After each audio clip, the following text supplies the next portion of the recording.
What free-to-play PC games should every gamer play? Dwarf Fortress. I love the glimpse into the madness that DF patch notes are. Animal breeding is prevented if animals aren't willing to marry. Moon snail men can't punch or see. Cats dying for no reason. Alcohol poisoning. Seems impossible to satisfy a need for introspection. Frozen in time. No way to re-enter time continuum. Incorrect use of human elf.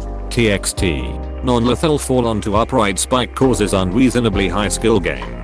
Dwarfs refuse to use picks after unforbidding said picks while traders are present with their own picks.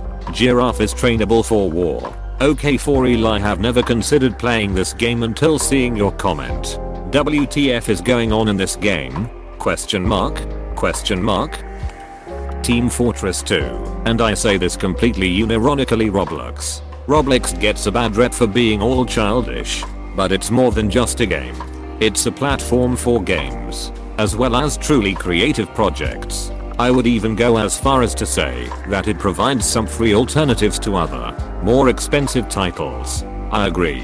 When non-Roblox players look at the game, they usually see it as just a kid's game, but there really is some good games on there that can give you hours worth of time playing. Team Fortress 2. Counter-Strike. Global Offensive. Robocraft was a great game back when I used to play. Don't know if there's still a community for it though.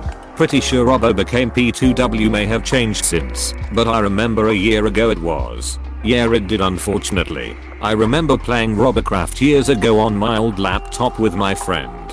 About a year ago we re-downloaded it, and it was Super P2W, which sucks, because it used to be an absolute blast. For fans of Diablo-like games, Path of Exile. Insane amount of content and build variety, though extremely grindy. You can pay for more inventory space, which is recommended for a better experience altogether. I played this a couple months ago and actually really enjoyed it for a month or two. Then I kinda dropped it for a bit because I had other games on my back burner. I might get back into it. It's on something like 3 months ladder reset plus content expansion cycle. You may want to start playing during the league start for fresh economy. OpenTTD. Choo choo. I scrolled beyond many poor games, some of which aren't even free to play, before coming across a good one. And now I have that soundtrack stuck in my head. If you're a fan of FPS games, PlanetSide 2. Basically, take the biggest FPS game you've ever played and make it bigger, persistent, chaotic, and deadly. Give it infantry, armor, air, orbital strike capability, huge ground pounding fleet carriers flying overhead, and so much more. You don't just try to stay alive and fight, you try to do as much as you can before you die, and then you come back in and so it again. You will die a lot. This great game, especially with a few friends, when you can specialize into roles and play as a squad. Tetris has a free browser version. I dare anyone to say that it isn't a contender for the greatest game of all time. Okay, maybe I don't dare, but you know, it'd like make me sad and stuff to hear. Tetris is in the top 10 best-selling games twice. Don't they count all of the different versions together? That was always really dumb, I think, lol. Back in the late 2000s indie scene, one of the stars was a game called IG. It's basically 2D Deus Ex and absolutely amazing. There are choices you can make in the game, based on how much of a pacifist you are, and how lot I choose to kill. And what you choose is reflected in the dialogue and gameplay, such as a pacifist being given the choice skip a boss and still get the XP, or a kill everything character reading logs, where the bad guys talk about how terrified they are of you. Warframe. Surprised this is not higher, matches are short, looks good, but doesn't require monster PC to run. Tons of options and its pay model is awesome as it's entirely accessible for free players if you trade your unused loots. I agree. It has one of the best free to play models too. It's not that hard to grind, but also prices are good enough that it's tempting to just skip it. The perfect storm to rampage my wallet. Space Station 13 hands down. I think it is the closest to a game I've played where you can do anything. Essentially, you're on a futuristic space station with other people, and you have to do your job. But there are traitors on board that have to try and sabotage the station. Imagine Among Us meets Dungeons and Dragons, because most of the fun you have is from the unique conversations and interactions with other players. No 2 rounds are ever the same. Sometimes you are a geneticist that discovers how to turn players into the Hulk. Other times you're a traitor and have to unleash the giant black hole that powers the station.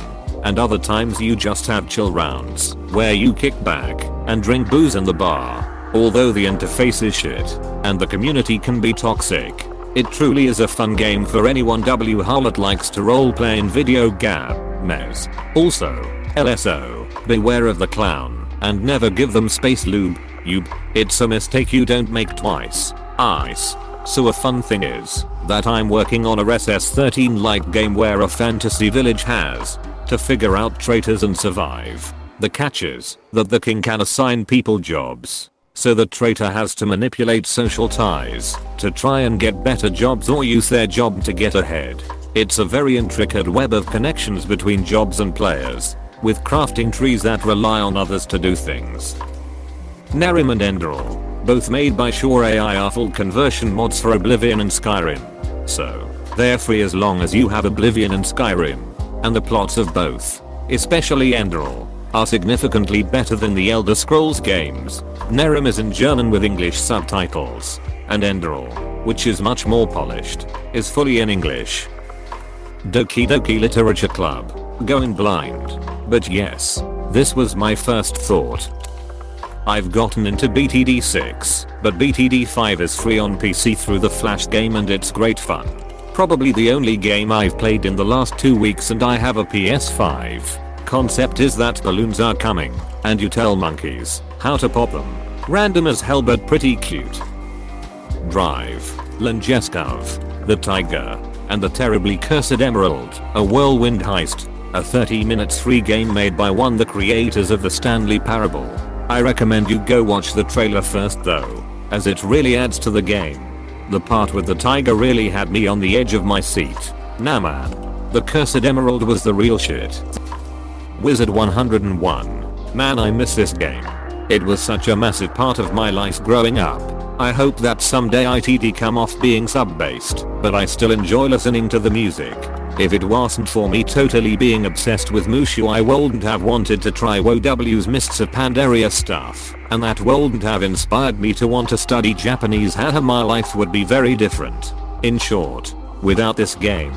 Biggest gripe I had though were dungeons needing people, and of course, I usually had to beg my friends to help me and starting rounds of area. Those cheating bosses just sucked so much. Elder Rito. It's basically Halo 3 multiplayer with improved map making for free. Doesn't really have many players anymore, but as long as you can get in a populated lobby it's still pretty fun. Magic the Gathering Arena. It's more or less the same thing as the TCG, trading card game, version of Magic the Gathering, which is the precursor to most other TCGs/CCG, collectible card game, such as Pokemon TCG, Yu-Gi-Oh!, Hearthstone etc. So if you have any interest in card games you should play it. Anything by Kitty Hiro Shaonich.io. She makes some seriously awesome short horror games that are honestly some of the creepiest and most atmospheric games I've played. Despite, and perhaps because of, them having low poly graphics reminiscent of early 1990s 3D games. I've recently played her game Anatomy. It's not free, but it's only like $3, and even months later I still keep going back to it in my mind. I have personally been having a lot of fun with Valorant since it's been released this year. I've paid for a lot of games including Fortnite, which is technically free also, but I paid for Battle Pass, Squadrons and WoW, but the majority of my hours end up being Valorant. It's not a PC game, but a mobile one, called Super Mecha Champions. It's like PUBG and War Robots rolled into one. You can call different mechas and it's loads of fun. It does get laggy sometimes but still worth it. Heltica. Zdrada is best waifu fight me. It's not a game, but there is a free piece of software called Droid in which you can make your own VR avatar. You can even import your Droid avatar into another free software called Wakaru that lets you control it with face tracking. Seriously, check them out. They are so cool. Unturned. If you don't want to spend cash on games, and you are a newbie on Steam, this is a game to go. Fairly well made, free, and hella fun both in single and multiplayer, since you can explore the official and curated maps on single player, or just hang out on either heavily PvP servers, or friendly roleplay servers with random people or friends. I have 300 hours in it, another 350 on another account. I love this game. I actually thoroughly enjoyed Stick RPG and Stick RPG 2, just because as a child I loved stick figure games and Gen Studios really did good with those two games. Realm of the Mad God. Realm of? Hell yeah. Love it or hate it. Realm of the Mad God. Since Deka bought the game, it has been getting updated consistently, and it has gotten a lot of content. Apex Legends. It's a battle royale in which your squad lands with others on an island map. You have to loot up body shields, guns, ammo, attachments, and meds and fight it out with the other squads, all the while there is a shrinking ring of death closing round by round. You can play casually or ranked with or without friends. Sometimes there is a limited time mode where they change the game up completely. Whereas differs from games with a similar concept is ammo 3 awesome ways. 1. Powers. Think Overwatch or Paladins. Okay, so it's Fortnite with powers? No, actually these powers aren't the game. You can not just throw down a firestorm and get 3 kills. You use these powers to give yourself an edge, but you still have to outgun or outposition the other squads. Examples of powers are smoke bombs, a healing drone, a slow airstrike that makes everyone run. 2. Every game is different. 3 different maps and each character is different. There are so many places to land and direction to move and fight. The ring changes in the direction it pulls and its final location, so you get really diverse finales. 3. Lore. Apex Legends launched a cinematic worthy trailer when they release a new champion. These videos get you hyped, and I honestly feel these characters' stories when I play. You feel like a vengeful thief or a criminal on the run playing the games while trying to free their family. They put Easter eggs on the maps and leave sneaky clues hinting at new characters to come. I'm surprised not many people have said Apex Legends yet. I've only seen 2 other comments.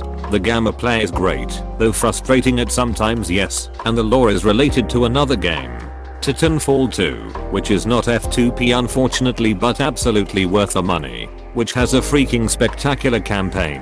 The mechanics of the game take a little bit of time to learn and get used to, but less than 24 hours of total gameplay time later, you'll be sailing off with the fundamentals and can improve them later.